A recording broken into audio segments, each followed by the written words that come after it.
Did you know that over 80% of millennial working moms feel overwhelmed by daily responsibilities? Daily, every day. Hey there, amazing moms. Today we are diving deep into the phrase you've probably heard a million times: embrace the journey. Ah.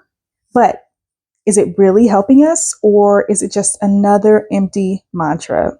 So, as millennial working moms, especially those of us who have survived childhood trauma, which is majority of us, we're constantly told to embrace our journey. But let's be real. That phrase is mostly oversimplified and overused, leaving us feeling more stressed and guilty rather than empowered. Because what does embrace your journey really mean? What does that entail? When I think of that, I think of some really cool hippie guy telling me to embrace your journey, man. Relax, be cool, just let things flow. So, how am I supposed to do that, hippie man? So, I think it's really important to approach this with discernment because at the end of the day, it's meant to be helpful. But for many of us, this phrase can be a little dismissive just because it's oversimplified. And there's real struggle that comes with it. We're facing a lot and kind of adds an extra layer of guilt when we can't just embrace everything effortlessly because it sounds so simple. We're always doing something, managing work, family, and our own healing. When someone tells us to just embrace the journey, it can feel like they're not understanding the depth of what we're dealing with. Instead of helping, it might make us resent those like just well-meaning comments. It's just as to me, it's just as bad as my husband telling me to relax. Okay. Don't nobody want to hear that. Uh, it'll lead us to just shutting down and ignoring the personal development that could actually help us live on a higher frequency and move closer to our true purpose. If we're shutting down, there's no way we're going to be able to level up and elevate our mindset. So, what does it really mean to embrace our journey? Let's talk about that. It's not about passively accepting everything that happens to us. It's about actively navigating our path with intention, understanding, and healing. It's about allowing ourselves to just exist and work through our trauma in a meaningful way with grace. I think that embracing our journey looks different for everyone because everyone is already going through different situations. It means acknowledging where we are, understanding our emotions, and taking steps to heal and grow.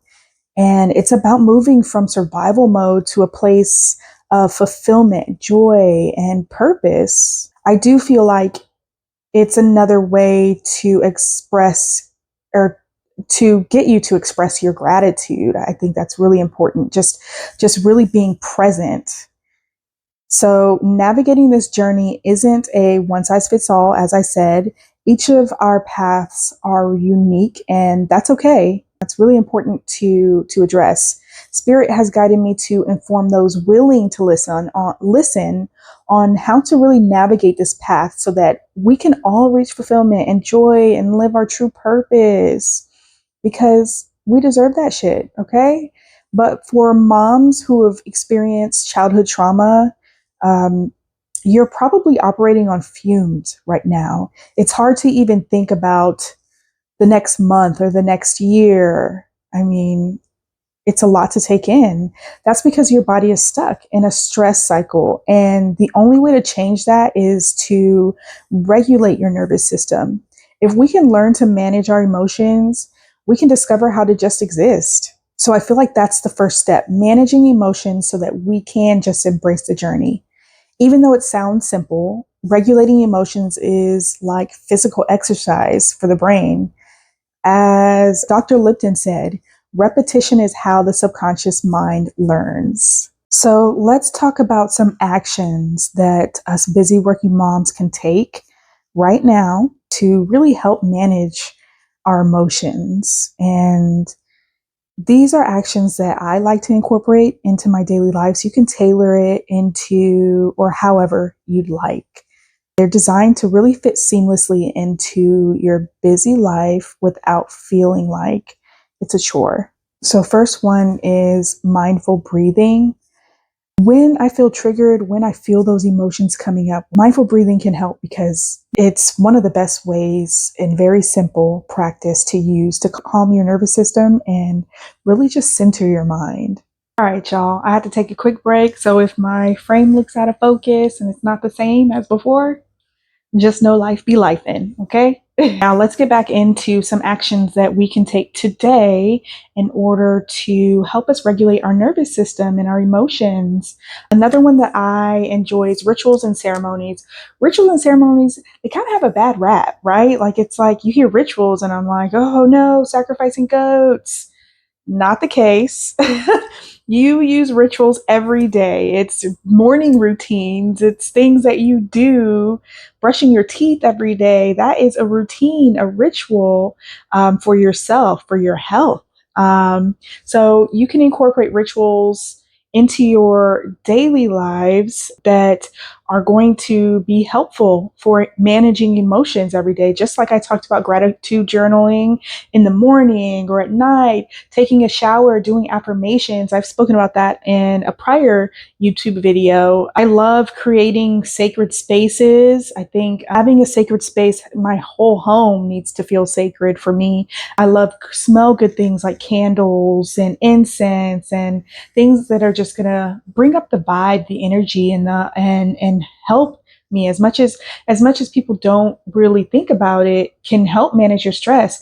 You know, when your home looks like chaos, you're going to feel that within yourself as well. So, doing things like lighting candles every morning or every night is part of a ritual that you can incorporate. And it feels good. The candle smells good. It just brings really good intentions. Another one is storytelling and sharing. So, look, we need a community. I know it's hard to find moms that you can really click with, especially ones that have kids that are also your kids' age, and then they're not fighting because then that brings on more drama. Okay. So I get it. Finding a good community is very difficult. I am a military spouse and I know all about that because we move so much that it's really hard to connect with people. But my point is, you can share stories with trusted friends and your support group and talk about your experiences and process your emotions and connect with other people, people that you trust and people that understand as well. All right. Number 7 is herbal practices and teas. You can incorporate herbal teas into your routine. I feel like it's an indigenous practice, often used, for different ailments. It kind of depends on what it is that you're going through. But for relaxation, the most basic herbs, that come to mind are lavender and chamomile. Those are easy ones that you can source out pretty quickly. And so number 8 is visualization and meditation.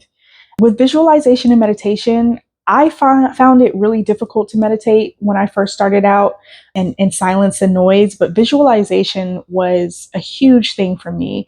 I mean, I found myself even looking at TV shows, those ones where they're just rebuilding homes and making them beautiful, or the ones where they're just, doing different things in their home, those beach homes that are for sale and exotic places and real quirky type of homes. And I'm like, ooh, I like that.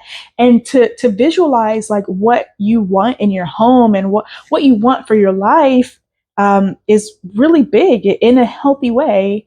You can find ways to visualize it so that you can see it and believe it, that it's possible, so that you can manifest into receiving those blessings. I feel like this will help you visualize your goals. This will also help you just visualize where you want to be mentally at some point, because it doesn't happen overnight. But I feel like it'll help you recognize, okay, this is what I need. This is what I want.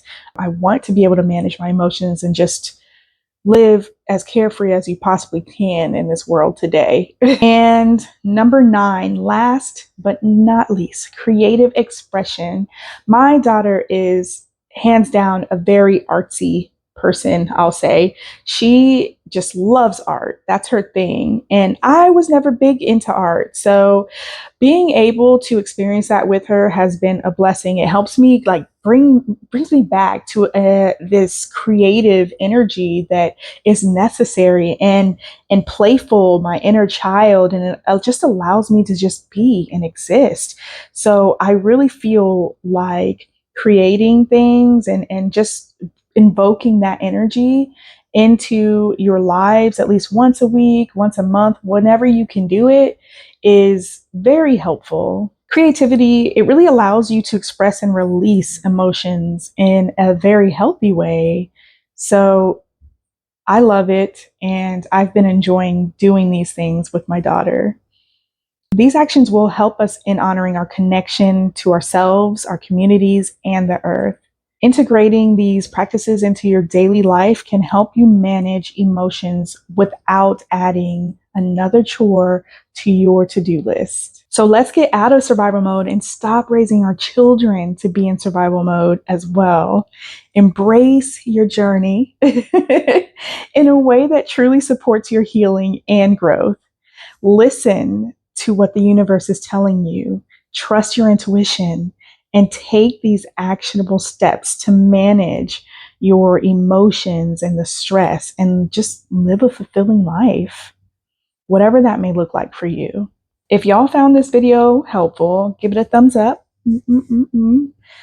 Share it with other amazing moms, and don't forget to subscribe for more tips on just living your best life. Let's navigate this journey together towards fulfillment, joy, and our true purpose. Thank you for watching, and remember, you are not alone on this journey.